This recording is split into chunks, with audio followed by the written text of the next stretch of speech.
It is FNATIC taking the stage here at the International 10.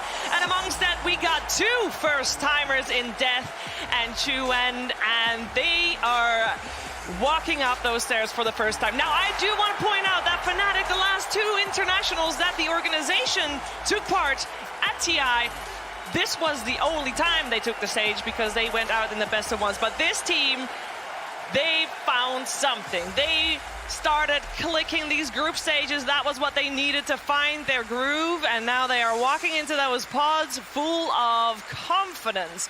We got ourselves a couple of veterans on the side of DJ and Jabs, Sunby as their coach helping out, of course, as well, and let's not forget Raven.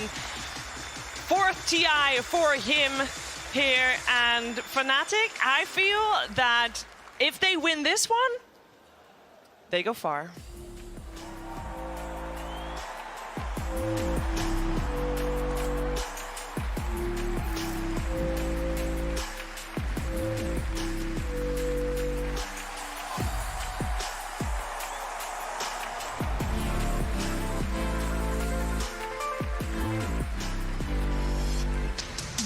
Undying, coming out of the North American region, always considered to be third best.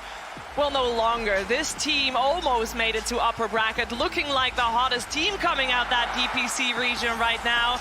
And also amongst them, we got two first-timers in Bryle and Saberlight. This team has just found a right before DPC season started here in 2021. They're like, hey, you want to play DPC season with us? Sure, let's go, let's do it. And they played, and they got better. They didn't manage to make it to a major, even though they got very close in that first season. And this LAN, this time, this is the first time that they have met each other, and they've just grown, they've just gotten better.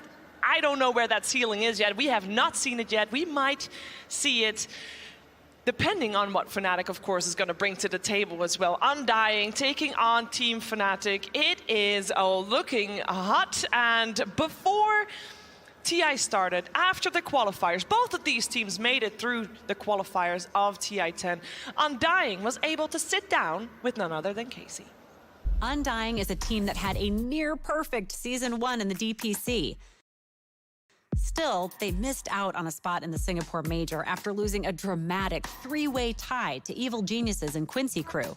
A third-place finish in DPC Season 2 left them out of the Animajor, and Undying, led by their captain and founder Moon Meander, was left to take a much longer road through the regional qualifiers.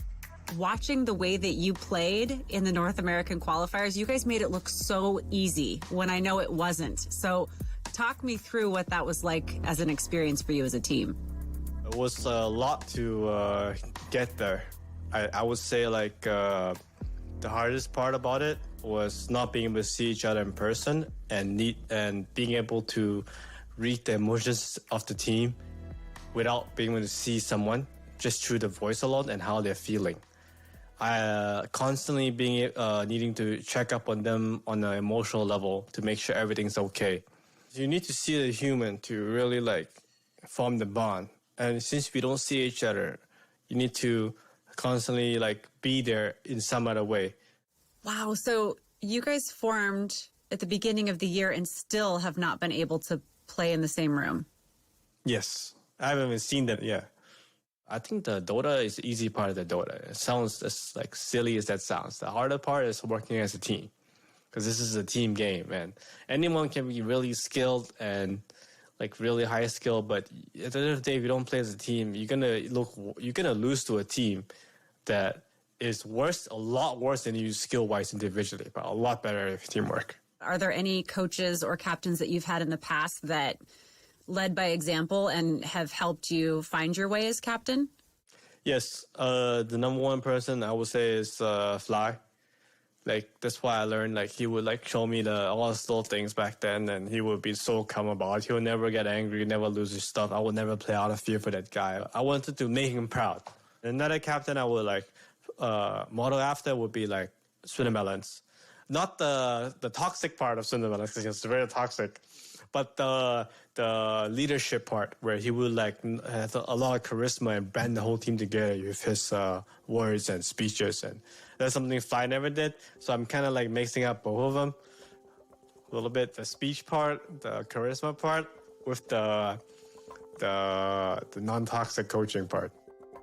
Moon Meander has competed in 2 internationals, TI5 with Complexity and TI6 with OG, placing 9th, 12th in both events, despite being favored in the latter to win the whole thing. Even with this experience, it's been several years of struggling to return to the highest level of competitive Dota. It's not easy to come back like this. In Dota, a lot of people, like, once you like miss one TI, they think like you instantly like you're trash already. Like Weehaw, second place TI twice, mid one, multiple major winner. Like, they're just gone off everyone's roadmap now. After not making it to TI 8, 7, and then 8, and then 9, I had to play in C, I had to play EU, I had to play in NA stacks. 4 years later, I finally did it, and it was not easy to do it. I was like so happy when I got it. I was like I can actually like sleep good again. It was like crazy. It was like I was so stressed. Yeah. Well, I hope you're able to take some time to just really appreciate what you've accomplished before things start heating up again. Yeah, I'm excited. It's good to be back. And it's good to have him back as well. Moon Meander, indeed, on the stage. Many people forget that he also was in a starting lineup, the original monkey business of OG Garrus. Yeah. And his style of play, I'd say, still up there, still on fire, still the playmaker, even though he obviously changed roles. Yeah, absolutely. I mean, bringing into the fact that he's talking about charisma, compassion, understanding the emotions of the team, the players, and things like that. Reading your players and understanding we're on the same page, we communicate the same way, and we know when we want to go in, I think is a big story here in the group stage and now getting onto the main stage, understanding and picking your moments, knowing when your teammates are going to strike. Yeah, being the captain is a big responsibility indeed. Also, of course, on the side of FNATIC. And for FNATIC, Casey was also able to catch up with the captain. FNATIC earned their spot at TI-10 in the Southeast Asia qualifiers, but it wasn't easy. After making a powerful run through the upper bracket straight into the grand finals, things started to turn a bit sour. FNATIC, along with their captain Jabs, lost the first 2 games of the match to TNC Predator. We have like conclusion that like we didn't lose to them. Like we feel like we lose to ourselves. Yeah, I feel like we are just better team and we just don't lose hope and just keep like positive for the team. I do want to talk a little bit about how the beginning of the season went. It was really, really tough when you first started because you came in first in DPC Season 1, but then moved on to the Singapore Major and were only able to grab 9th, 12th. What happened, and why do you think you didn't play as well as you might have hoped? We kind of had like issue in the Season 1. Like we don't really work well together as a team at that time. So like it's kind of hard to like perform well in the major. When you were qualifying for TI-10 in the qualifiers, you played so much better. And you had recently added Death, which meant Chuan could move back to mid. How much of that helped you succeed? I think everyone just like know their role well. Like Chuan had been playing mid for a long time and Death had been like playing offlane for a long time. So like we didn't need so much time to practice. Like we only have like maybe 1 month before the qualifier. That qualifier, playing entirely in the upper bracket, proved to be just the thing FNATIC needed to begin to gel as a team. All of this, despite the recent roster changes, despite having never all even been in the same room together, and despite having a new captain in Jabs. You were at TI-9 with FNATIC last year.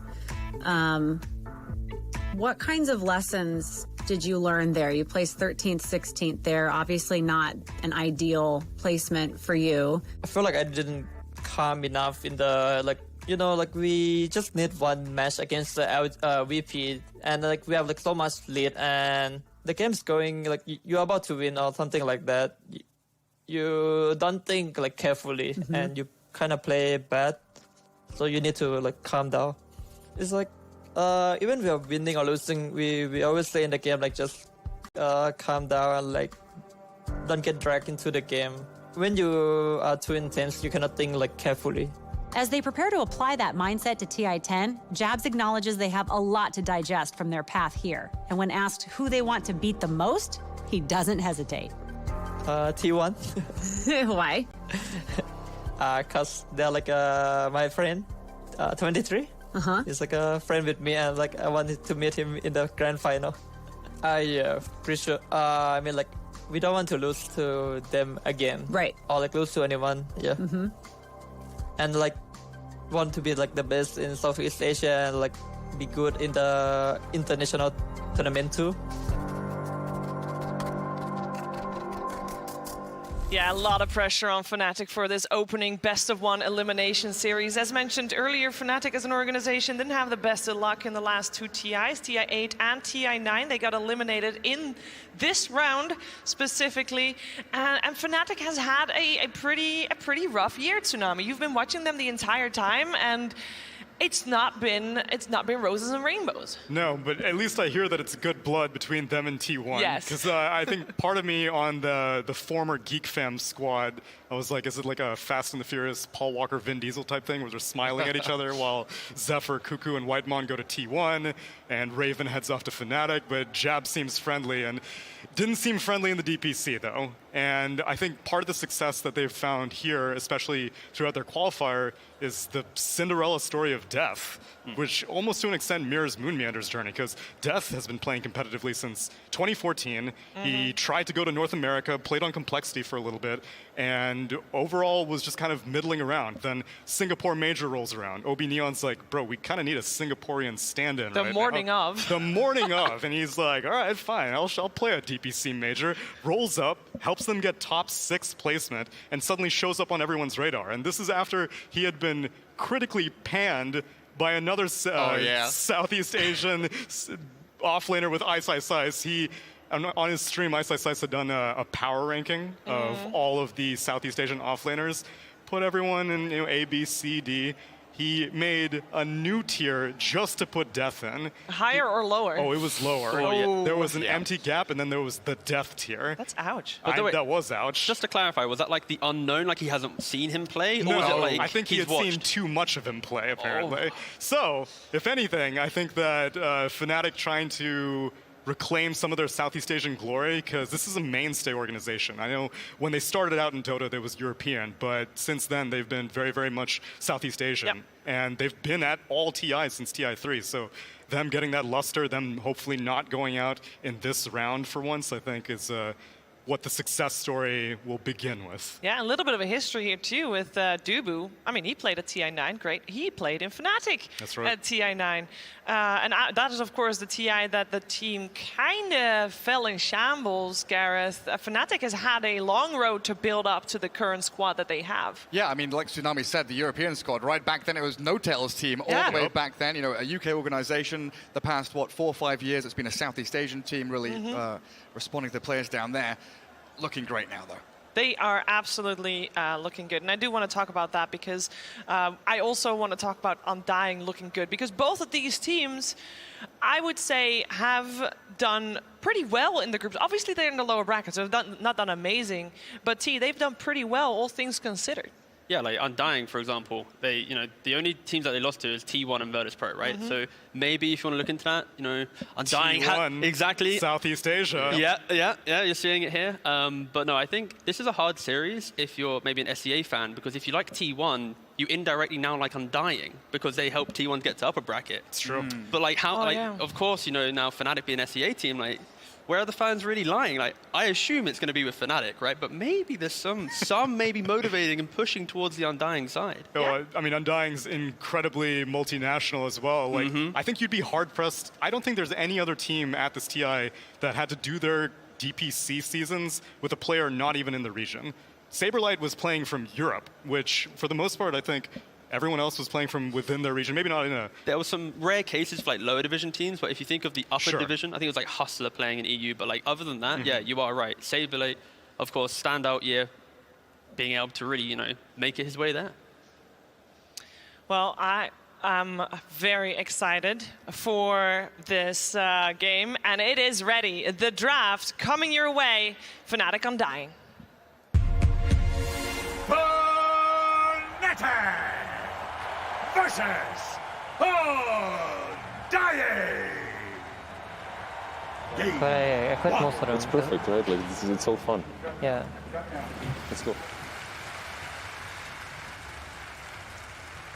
All right. right, well, the draft is live. What are we going to see here from FNATIC and Undying? Storm. What are going to be the Storm? Tide, yeah. Okay, Storm. okay, just bring all the you know, the usual suspects out. I want to see some out-of-the-box stuff. We are in for a best of one. We didn't even talk about that aspect of pressure coming into this game. But that's so important, and it's like during those interviews, like you kind of get to see the human aspect of Dota, right? And like what the players are really bringing. I think everyone, like, even though the best of one's a fan, it's fun to watch, you have to remember at the end of it, it is going to be a team getting eliminated.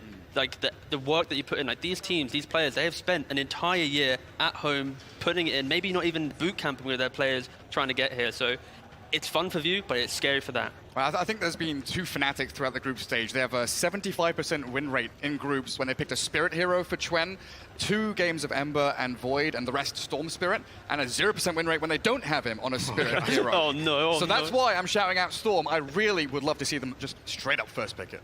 Well, we're going to find out if they are going to do that. It's a Nature's Prophet first pick for FNATIC, but I believe Sumi and the guys are ready to take you through this draft of the best of one. Hello, everybody. Hello, hello. I am here with 2 of the biggest brain, biggest muscle, biggest heart dudes, Insania and Lizard. Good afternoon, gentlemen. We are here to cover the draft for this game, this only game of FNATIC versus Undying. All right, so we have the first 2 bans out, and we have some picks out. Tell me what we're seeing so far. Straight off the bat, it's a best of one, and FNATIC is not messing around instantly into the Nature's Prophet. This is a hero that's very flexible for them.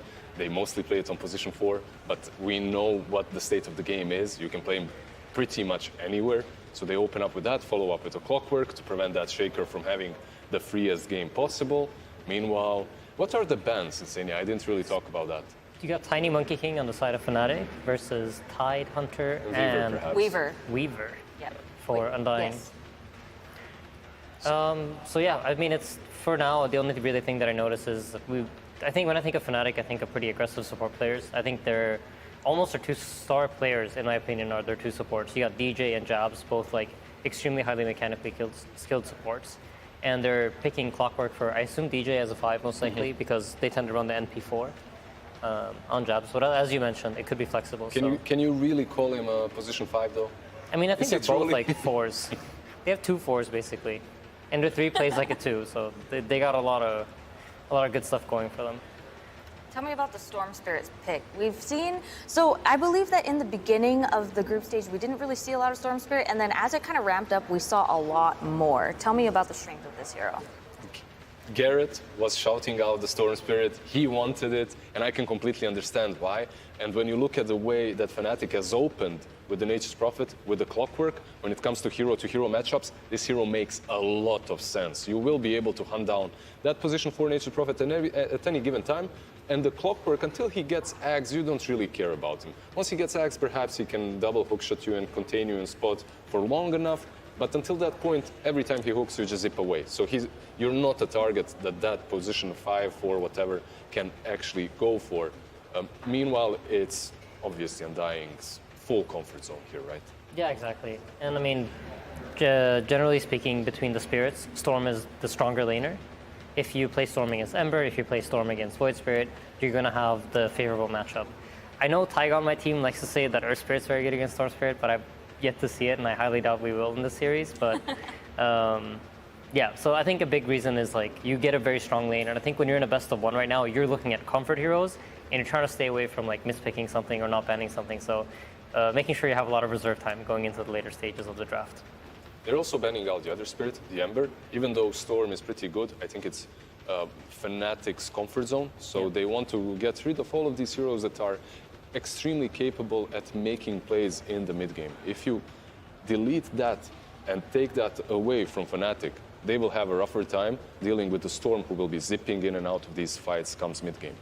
Yeah, Ember also really enables Nature's Prophet, right? You have this hero that will provide global damage for you, so all you really need is somebody that can catch and set up for you. And Ember is that kind of hero. So when you have the Ember chains and you can follow it up with Nature's Wrath into TPs and you have a Clockwork Hook and rockets like that, it makes Ember a lot more scary. So for that reason, I do like this ban a lot. So it looks like they are kind of letting the clock run all the way down. Is there a strategy involved there? I think you're probably just taking your time to make sure that you're not missing anything. It's a lot of pressure to be in the booth right now. And, you know, you've done a lot of prep. You've been talking about this since as soon as you knew that you were playing against your opponent that you're going up against. So you're just making sure that everything's playing out the way you expect it to. I think when you make your first 4 bans, you have a rough idea of what you think your opponents are going to draft. So you're prepared. Like, I'm sure Undying knew that if FNATIC opens Nature's Prophet, we're going to respond with Storm, assuming it's not banned. Considering FNATIC won versus Secret to Ricky Maru, do you think that's maybe an option for them here? It's kind of difficult maybe versus Shaker, but the smoke screen is pretty nice versus Storm. I mean, I actually think it can be quite nice in the Shaker too. Like, imagine you're jumping in, you put the smoke screen on top of yourself, you can no longer get Echo Slam because if the Shaker blinks in, he's immediately silenced, right? So, absolutely. I think it's a really strong hero. I know we played it a little bit in scrims leading up to the TI qualifiers, and we primarily played it on Boxy because it's just his style of hero. But it's very, very strong. It outputs a lot of damage, and it has one of the most powerful silences in the game because it's ground target AoE, and it has a very large AoE later on when you get the talent. Plus, you have a sleeping dart, which is almost impossible to see, and people are not used to playing against, which you can like sleep the Shaker, initiate on Storm. One hero that I'm thinking about for Undying here as well is Terrorblade. That's something that is pretty decent versus Nature's Prophet. Versus the Clockwork, you'd really have no problems because of all the illusions. But it looks like FNATIC will go the Spirit route and just take the last one remaining. They pick the Void Spirit. There's their Spirit as well, but besides Taiga, I don't think anyone wants to play that mid. Yeah, I mean, I think it fits the concept of having something that enables your Nature's Prophet and plays off of the clock and Nature's Prophet. So I think the Storm Spirit actually works out great for Undying. I would imagine they're very, very happy right now that they have like the superior mid lane matchup with the tempo controller of their choice. So those 2 picks, Enchantress and Night Stalker for Undying, came out really, really fast. And earlier you said that letting them take their time to think and use up their time is very effective. So on the contrary, what were the advantages of picking those heroes really fast? I mean, it puts the pressure on, right? You force your opponent to immediately respond, and maybe they thought they would have more time to think about their pick. And you're draining down the reserve time. We're getting one step closer to a potential misclick. That is true. A misclick like picking Gyrocopter. Just a tap on the back here, I feel you, man. Yeah, I mean, I want to actually, we didn't talk about it, but the Spectre ban I think is really important. We saw earlier today in the IG series, like the Spectre Storm, how effective that can be in teamfights. So I think that was a really, really good ban by FNATIC. They picked Luna. This indicates to me that it's most likely going to be a Clockwork 4, and they're going to play like this Luna Clockwork lane to try to zone out the Shaker and NS. You mean Clockwork 5? Clockwork 5, sorry. Yeah. My it's apologies. 4 anyway, it doesn't matter for FNATIC. Doesn't matter who plays it. Exactly. One of the things that we got as stats from our statsman Leah is that the Undying's most effective heroes are Tidehunter, Spectre, and Lina, and they all ended up getting banned. Some of them by Undying themselves. Yeah, I think they wanted that good lane matchup. I really feel that way when I see both Lina and Lesh banned. I feel like they just want the Storm to have a good game. Yeah. Still, what they got is completely fine. There's a ton of aggression coming post-laning stage. I'm just wondering if this will be most likely your Earthshaker position 4 now, right? With Enchantress going 5 I think the lanes lane. are fairly telegraphed. I don't really think they play a Stalker carry, and I don't really see any reason to put a carry here. I think most likely it's just going to be the Earthshaker blocking off the wave for the Night Stalker. He's and it going to try makes to it so get much levels. easier for the Night Stalker, right? Plus, you're avoiding this bad matchup for an Earthshaker in a form of Clockwork. You don't really like that. You don't want to be playing into that, so you're getting the best of both worlds here. Right. Pangolier banned out by Undying and the TB that we called for earlier by FNATIC. All right, Lizard, tell me, what are the 2 heroes that each of these teams need to pick to really round out their draft? So when it comes to Undying, they need a carry that's actually decent versus a Luna. And I'm trying to think of some of their carries that are actually still in the pool that can do that. There's also a Troll that they've been running before. Something with the build-in BKB is always nice versus Luna. There is a Sven that hasn't been touched, but also hasn't been picked recently too. Yeah. These are probably the options that they've got. I feel like as Undying, when you pick Enchantress, you kind of want something that can help dominate the lane with you. You want to utilize the presence that Enchantress has in the early game, like we saw in the series between Secret and OG. Yes. I think that was a perfect example of how to draft Enchantress. So you want some sort of carry that will play with her. You don't want to pick one of these like very passive carries that's just going to sit back and lane. Because I think if they do that, then the Nature's Prophet combined with something could be very, very hard for them to play against. Also keep in mind that these are best of ones. And so far, both of these teams have picked extremely stable, normal heroes, no chase picks. And in best of ones, you always have to be careful. There are arc wardens, there are possible, well, probably not Meepos. Medusa was definitely an option, and that's a very good ban. Yeah. The immediate response Timber. Yeah, I think it's a hard pick for Undying, actually. I'm curious what they're going to pick here. Nothing really comes to mind. I think, like you mentioned, the Troll is strong in lane, but there's always the potential of the Nature's Prophet 4, so you're not really aware where if it's going to have that lane matchup that you really want it to have. So it's a tough pick, actually. I'm curious to see what. Do you think that Lifestealer is playable? I actually saw Koipa play it a bit. Is your teammate? Yeah. Naga Siren. Wow. Naga Siren. Okay. Is that a good pick? Because you said that you needed someone a little more active, right? Not someone that just sits back and farms, and Naga kind of. It's just such a difficult hero to perform with. We've seen EG even try and fail, and Arteezy is considered in NA to be the best Naga Siren. So maybe this is a statement from Undying. We can take this hero and we can actually make it work. It's going to be difficult, as strategically you have to play a completely different game with the Naga. Right. I definitely think it's a best of one hero. Like, you're going to get farmed on the Naga. The game is going to most likely be in your hands because there's not really a lot of AoE there on FNATIC. But if the game goes very late, I think this Luna might have the potential to just straight up out carry you. I think Invoker's open, and I don't really know if FNATIC favor that hero, but it's a very strong hero for this game. You get Alacrity on the Luna, you're going to output a lot of damage. Oh, they go with the Legion Commander. LC. So tell me how LC fits into their draft. So this should be our offlane, right? It most likely is our offlane. And you have a ton of AoE damage now versus Naga. Your laning stage itself, even though you're playing versus Enchantress, if you block the camps and play with the Nature's Prophet around edge, LC should still have a good time. And that's extremely important for FNATIC. Still though, I feel like they're on a timer, and Naga is sort of a hero that, like Aiden said, in best of ones, can put you out of your comfort zone. You're struggling, you're making mistakes because you're doing everything possible to stop her from farming. Yeah, I think while the Legion is good against the Naga in the lane, one of the difficulties is they don't really have good ways of killing the illusions once they start splitting the lanes, because your overwhelming odds is very effective at killing them when they're grouped up, and it'll be effective in team fights, but stopping the Naga from farming is going to be difficult. And I think if Undying are able to split up FNATIC and force them to play the laning game, the Storm Spirit, Night Stalker, Earthshaker, a lot of great pick-off potential. So I think strategically, if Undying are able to execute their draft, they have a bit of an edge here, but I think their draft is also much more difficult to play.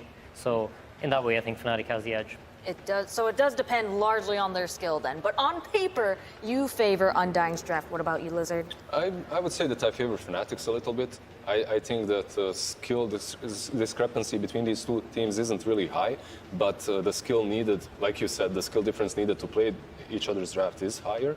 And because of that, I actually value FNATIC's. They don't have to play any mind games, strategic movements around that Naga. They just need to group up with a couple of items on that Luna and take fights. Also, they don't require too many items. When you look at Shaker, he's farming oriented. Night Stalker, sort of as well. He needs time.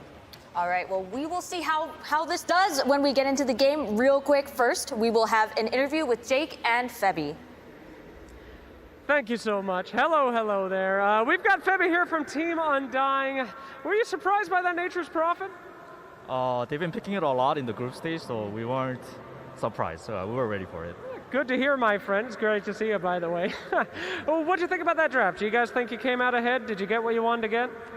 Yeah, it all went according to plan. We thought that Jazz would play NP because he's the wave push, and that will play the LC type of hero. So yeah, the drafts went according to plan, I would say. All right, that's what I like to hear. Spam those ducks to bring Febby Lux? Yes? Quack, quack. All right, fantastic. Back to you guys. Thank you so much, Slacks. And yes, Trent, we are here. It's all come down to this. Enough of the upper bracket shenanigans. We're getting down to the muck. It's the lower bracket. It's best of one's elimination, in fact, and we're already into the game. How you feeling, sir? Oh, I'm feeling so good. These teams are feeling great. Everyone out there, I hope you're doing quite fine as well. And I know you are, because it's the best day of TI other than the finals. We have 4 best of ones. The way the day started, the matches were so good, both the opening series and then to go into best of ones. This has been an incredible start to a TI. Absolutely. So we can see already, as we're beginning to get some of those spams of the voice lines, there was a quick movement out and just getting a little bit fresh with each other. The Earthshaker on Moon playing on one of his signature heroes, of course, and DJ trying to battle it out for some space there, but Moon wasn't able to let him walk away, and now they're going to try and battle it out for these bounty runes. So the panel was talking a little bit about this Naga Siren, a hero that's been somewhat underwhelming for a little while, but being played here in these best-of-1 games. What do you think? Yeah, this comes back to some of the older logic about best of ones. There's this idea that people get scared, right? They don't want to take as many risks because, of course, one punish and your TI, your tournament, your year, or in this case 2 years, is essentially over because you made one bad move in a best of 1. And so when it comes to safety heroes and heroes that can like really take a game late, Naga Siren's right up there with the best.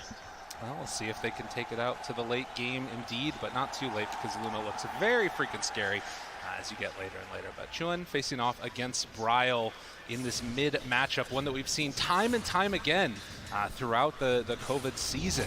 It's Storm Spirit facing off against Void Spirit.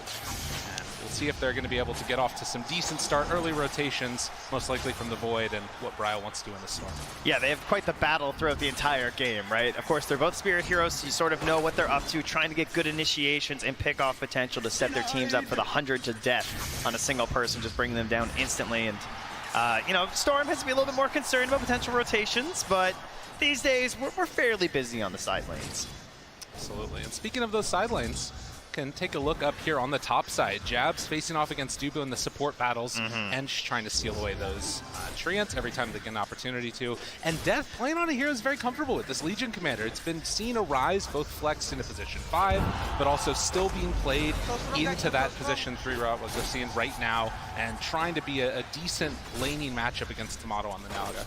Yeah, for sure. It's something that you'll see very often, even in just like pubs and stuff. But I thought Instania brought up a really good point about just like when it actually gets in that like mid and especially like the later parts of the game when the illusions get very tanky, it can be a little frustrating as a hero to try and deal with that part of the wave push. So luckily you will still have the pick-off potential to try and bring Naga back down to size. But the two of us, we were very blessed during the group stage to watch this Jabs Nature's Prophet before, and it was infuriating to watch. I can tell you easily it was the most annoying looking opponent of the entire group stage that we saw. Right, and the big thing that he was doing constantly was blocking out ancient camps, blocking hard camps as DJ get a little bit of pressure here onto Moon, who's keeping the wave back. This is going to be a lot of damage as they connect in with the cogs also, starting to get some creep damage into there, and Moon getting body blocked now. With Saberlight coming over to help, that's going to be enough to get that Earthshaker away. So that does set them up for a little bit of a double. Oh, he's got friends here with all these creeps, more battery salt and cogs. And some trouble. Saberlight trying to get a little bit away from him, but the damage already coming out from that clock, and Raven moving into position. Saberlight dropping lower and lower, the Lucent Beam. And DJ drawing first blood. Oh, first blood onto a Clockwork too. Already has the boots. That's going to secure the Tranquils now for DJ starting out. And I mean, you gotta love seeing this matchup too. DJ, an amazing clock player, and then Moon Meander, even back in his off-lane days, one of his more iconic heroes in the Earthshaker. Probably the one I would choose for him if I was going into a best of one, and I said, you know, he loves having the team on his back. He loves being able to just like pump them up and make that big play, and Shaker's one of the absolute best heroes right now from the position 4 to do that. I mean, literally every TI time, Earthshaker just comes back, right? Yeah. Like, people just love this guy, punish his mistake, it's everything you want. Valve has an agenda. You know, there's some Earthshaker players there. It's quite obvious. There you go. That's fair enough. So you can see DJ again zoning back with this clock position 5. As in the mid lane, we haven't really taken too much of a look at it, but Chuan getting a little bit of the lead right now, 20-5 versus the 17-1. Nothing really to write home about. Obviously has that Falling Blade and a little bit of that damage battle being played out there mid. Yeah, and of course, Undying always trying to get Bryle off to a decent start so that he can make those plays across the map and secure that late game for Tomato. So you can see they've already covered his small camp there to ensure that's going to be there for the Storm Spirit. Always an important tool. Don't want to have that blocked out like so many teams have been doing. Right, and because of that, you're seeing the rotation that comes over, both supports wanting to ensure that they don't get a rune up, but Chuan's still able to get it. 2 supports rotate to his lane, and he still gets a water rune. It's a pretty good play. Nah, that is definitely not ideal. On the other side, though, Dubu does secure the bounty rune up top, which, of course, Jabs is now coming over to check, and well, Jabs will find that his own camps have been messed with this game, thanks to Dubu. Very well played. So yeah, a little bit of a steady start as we go into this best of one, but the rotation's coming now from Dubu. They want to try and slow down this Void Spirit if at all possible. And for the moment at least, you know, Naga Siren just completely free, heads off into the jungle, Tomato left alone. Yeah, Jabs is like wandering around up here like, guys, I think they're just gone, you know? They've blocked off the hard camp themselves to take away a little bit of fire from Tomato. Now Jabs will send in the Transit Scout, but now he's just helping bottom. Down bottom, but saved by Moon. Jabs rotation not able to bear fruit as Saberlight going to continue to play a little bit on the weaker side, but now as we get to this 5-minute mark, this is where Night Stalker can start to shine a little bit, going for that 2-1-1 build. Yeah, we saw Jabs a lot of early points into teleportation the last time we saw him play this hero, just trying to get active all across the map. And he has another good game for it here, right? Luna, if you're trying to like last hit versus the hero, you're never quite sure when she's gonna like turn onto you and get a stun and lead to some kills. And of course, following a clockwork all game is always gonna be good too. As you can see, Bryle still not level 6. So they want to put some pressure on. Jump in right away, only level 5 right now on Bryle, but they move in with the Nature's Attendants to heal him back up. So Bryle will live through that. Not so lucky as DJ. Good rotation, and right now Dubu, the man making the moves. Dubu with the baits, hiding behind the tree and popping out there with the help of the Satyr. Turning what looked like a free kill onto an underleveled Storm Spirit into a reverse back. And you can see kind of the differentiation that we're seeing between these two teams, right? There's this core combo of heroes that have pretty good CS, but it's really supports on Undying that are trying to make up for that differential in terms of their net worth as well. Oh, and Moonman are even messing with these darn treants here. Came over trying to get the rune. He's able to take that. Now, Jabs did manage to deny another one, but he might also be Dubu. Oh, nice. Goes down. They're able to make that move over. Bryle does get the obs ward, but it comes at a cost. Jabs is everywhere. Going for the urn, same doubles last time too, and yeah, once more Tomato, you can see there, just farming away through the jungle. Nothing too surprising, item build wise. Manta coming out first here after the treads. Tomato definitely has been a standout player. I will say it feels a little bit different than some of the other heroes that he's been on recently. When I think of Tomato, particularly throughout the DPC and everything else, it was like a Monkey King, that type of active can sometimes get in there hero, but swapping it up in this time and playing that Naga, we'll see how he does on it. As the 7-minute mark comes around, you can see the battle still going off as a couple of heroes rotate bottom. Dubu wanting to get active, and DJ's going to be there to break the smoke. The Cogs down, Moon hoping to break this, but of course, the Clockwork versus Shaker dynamic, but he's able to get that fissure block off. Moon Meander moves over, and Saberlight trying to play cleanup as DJ going to take him for a little bit of walk. This space created, but in the end, he will fall. He's dying there, but he just saved Raven, right? Yeah. Raven was in trouble. There are some benefits here. You are the Luna, so you're going to have that bonus night vision. Of course, they're mostly going to be trying to make plays on you at night, you know? That's kind of what Night Stalker lineups do, so already going to be helpful there, but still best that your carry doesn't go down, and well played there from DJ. And look what his other teammates are doing here, pressuring into that mid lane, bringing over those supports once again. Moonman and Dubu, I feel like, well, particularly Moon, going to be very under-leveled with how much movement he's had to incur here. Yeah, not necessarily what you want out of that Shaker. Loves to get into the quick blink dagger, but they need him. As the opening starts in full commitment for the runes, you can see they're really wanting to play around that whenever Storm gets an opportunity. Unfortunately, this time for Undying, it's only an invisibility, which FNATIC are sure to be thankful about. Yeah. And the easiest player in the game has got to be Death. I mean, top of the net worth. 58-11, big old goose egg, and the KDA. He's just chilling. He's having a great time. Ring of Health at the start, so his laning stage isn't going to be that big of an issue. And with Phase Boots already done and bringing out the full wand, he can be probably the strongest hero on the map right now, potentially, with the exception of like Void Spirit. Now they're trying to pressure DJ down bottom. They missed the Fissure, but they do at least get the block off. Nicely played. Cogs down. Are they going to fully commit to this one? Doesn't look like it. And instead, they will let him live for the moment as top tier 1 tower goes down. They're trying to mirror this movement and put some pressure on the bottom lane. The second Dubu couldn't contest top, he TP'd to the bottom lane. Has to come down here, grab a creep. Of course, one of the weaknesses of Enchantress, you're not exactly the best at going from one end of the map to the other if you've recently enchanted a creep, but we'll just grab some creeps here and start hitting away. Absolutely. Top lane, here. Bryle. Yeah, this should be a really easy setup. Active, and there's the pull-in. They've got him caught for the moment. Gonna pop ulti from Saberlight as the chase down comes, and yeah, there was just absolutely nothing Death could do as soon as Bryle was there. Also, on the other side, find themselves 1 kill, pulling back onto Moon. Look at this, FNATIC making the moves that they need to as they find 2 in return. Yeah, perhaps Death sort of knowing what he's doing up there, right? Being that far in the lane, I'm sure expecting that a rotation would be coming, but you saw what a struggle it was to even bring him down there, right? Taking 2 of the core heroes, so easily able to jump here, yeah. And again, DJ gonna be caught. Tomato trying to run him down with those illusions, but they don't have the ability to chase any further. He has wasted so much of their time. He really has. Yeah, he's trying to take the crown of most annoying support player on FNATIC, it seems, because it feels like they're just constantly chasing him, bullying him back. I mean, think about when they dove him behind that tower. That tower is still up down bottom. Yeah. After all that, right? So plenty of space here, and gives Raven a little bit of safety as you move through your own jungle and up to your Ancients. You can see the line even being drawn by DJ saying, all right, bottom's mostly done. We're going up the top side of the map here. I want to push them away from our Luna's new camps here. So in towards mid they go yet again. Onto Saberlight, the pullback, the rundown. Do they have enough though? Doesn't look like it, with a clockwork hook shot in afterwards. They got Moonmeander locked down and killed. Last time Saberlight gave up his life, this time they turned around and take down Moon instead. And now it's pressure onto the middle tower here. The next lanes perhaps go down here. Catapult wave is here. Saberlight being zoned back. And they just can't do anything. And in fact, Saberlight, if he's not careful, he might also fall. So Chua and DJ making the moves, taking down this mid tower, and if Undying aren't careful, they're gonna get shut out of their entire map. I see 5 heroes, I see 4 points Lunar Blessing, and I see 1 very dead tower. This is deadly for Undying. They will also deny that tower down bottom.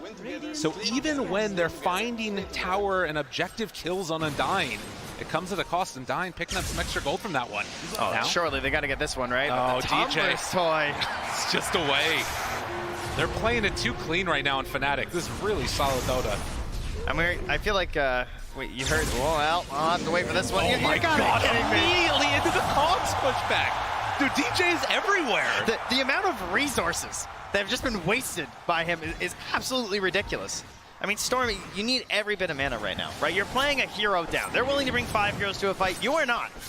So Storm has to do a little bit more lifting than is required from the Void Spirit, and hard to do that when you're constantly being annoyed once more. Well, and some of this obviously is going to be, as we see Jabs also there, denying one of the bounty runes with those treants. That's the other thing that he was doing pretty consistently. But they haven't really been able to find good runes for Storm, even though they've gotten each of them.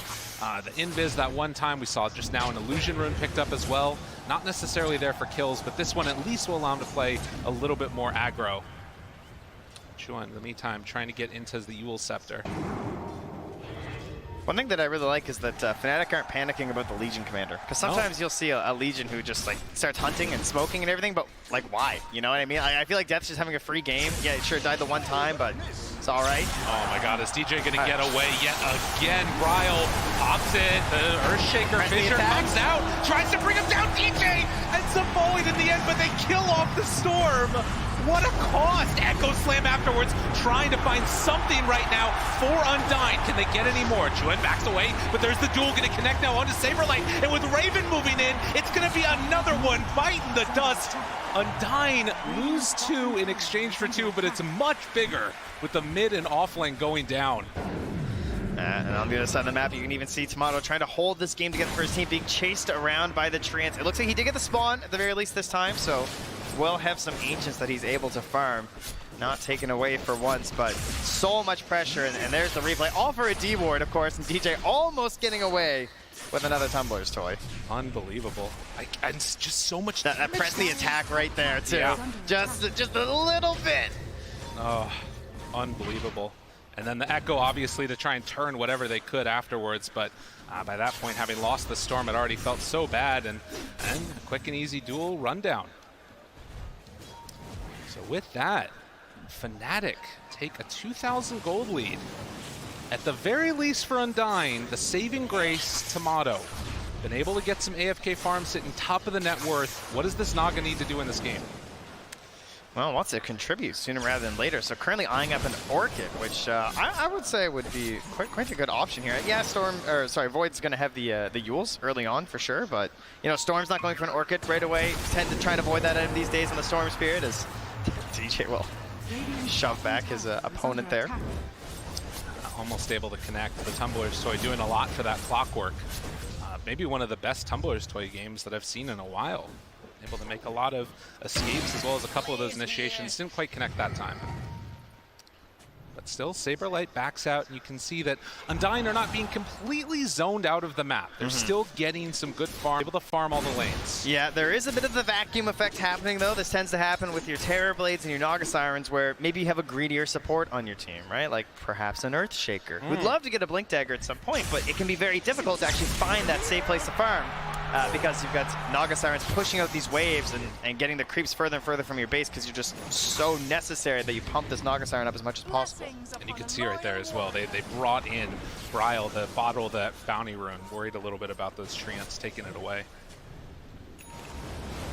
So 15 minutes now, as the bottom lane will get pushed in again by these illusions, and Raven feeling fairly comfortable trying to queue into that BKB next.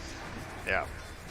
I definitely worry for Undying when this BKB comes out on the Luna. I feel like it's going to be very tough timing for them to fight. And you're also looking towards a BKB next onto the Leech Commander melee eventually. But for now, it is the Blink and the Hood looking for a kill. And look at this. Wants the first duel win of the game. Saberlight, oh, gets caught off in the trees. Not often you get the Night Stalker at night.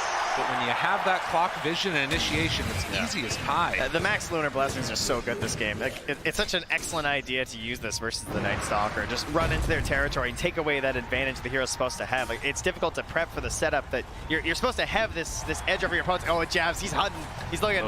Ward behind. Oh, they got him off in the trees. FNATIC, they find themselves a target. Echo just to try and escape, and they won't be able to. Now Bryle looking to try and turn onto this, but another call push back. The Fissure onto Luna, getting a little bit of separation. And Jab is still back here. Might have gone a bit too far finally, but the rest of FNATIC is moving in as well. They jump forward, find the kill onto Moon, trying to get that finish. DJ jumps in, but Chuan right on top of him as well. The jump from Death turns to the kill. Saberlight wants to clean up, but do they have anything left in the tank?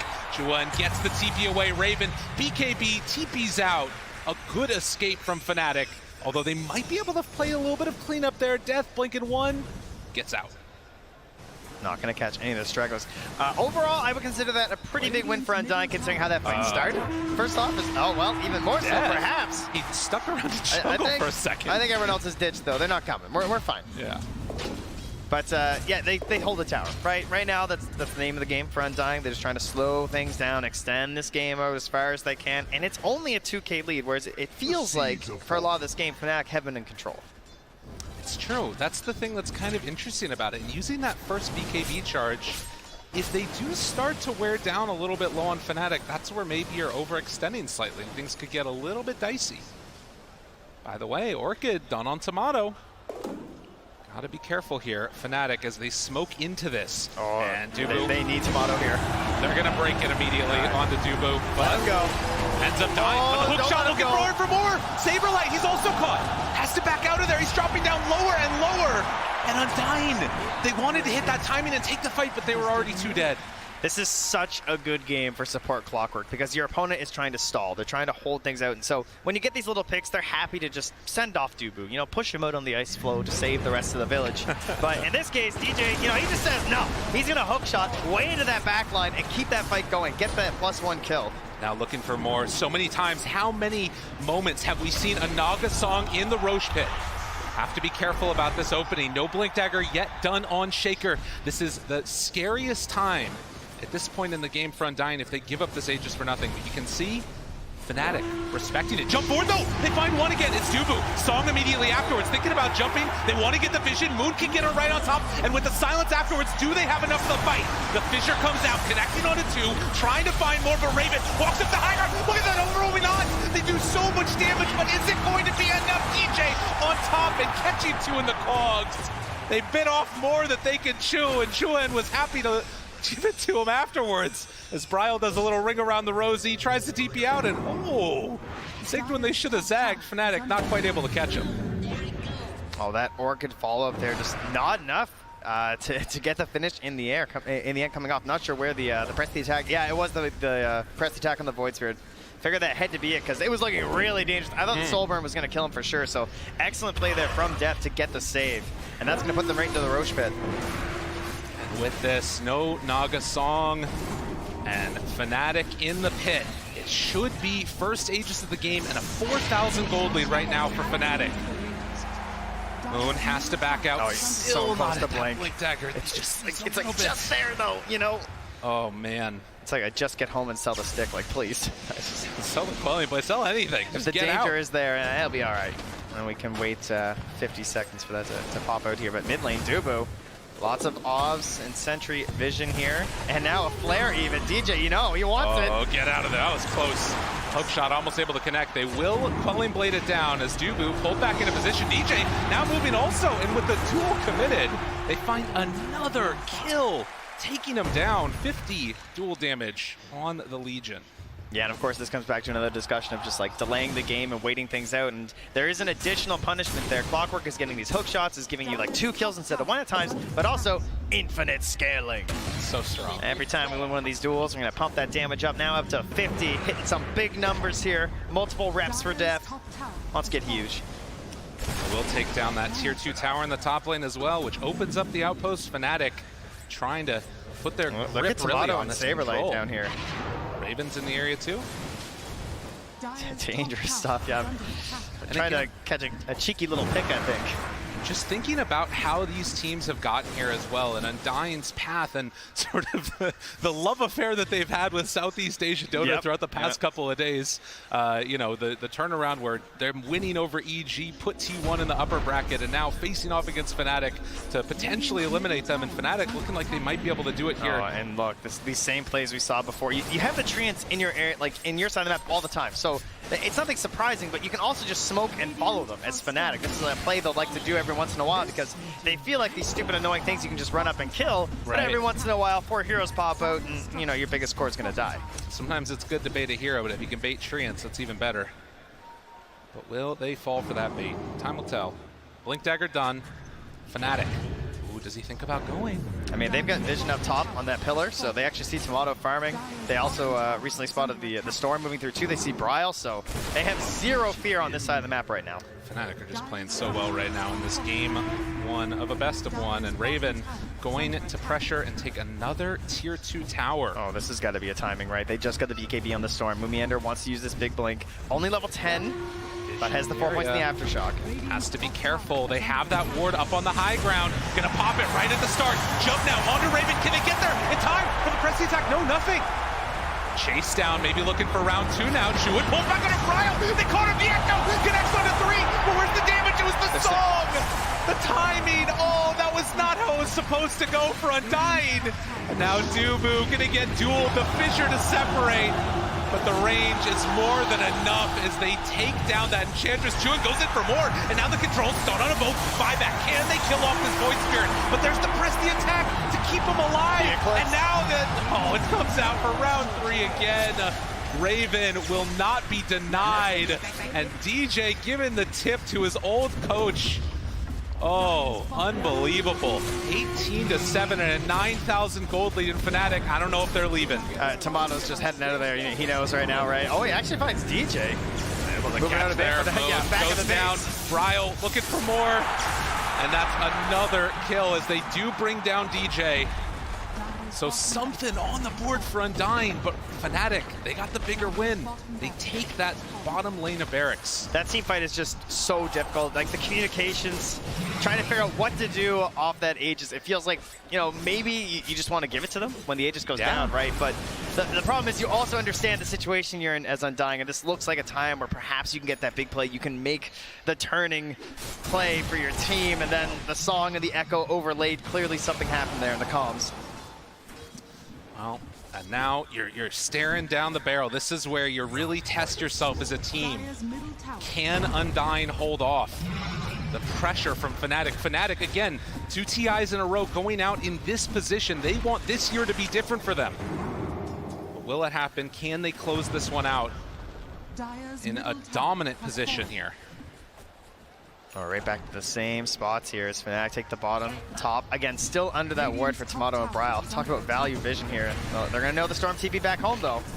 Free tower being hit. Raven, Scotty done. And Tomato hoping to stop this, but the jump in from downtown wants to find 1 kill. Can they get Raven? Hanging on to that BKB, no fears. That shard there. It's too strong. And with Saberlight dead just like that, they can go for another round as soon as they regen back up to full. And they're just showing Raven a lot of the times. DJ's like hiding in the side trees, right? You have that big counter initiation play ready from the clockwork. Death is there also, has that press the attack ready at a moment's notice. They jump again, but can they find the kill? The taunt afterwards on the Moon. The captain is going to be found, but will he die? They have the song to separate it a little bit, getting Moon Meander out of there, but they've already lost Bryle.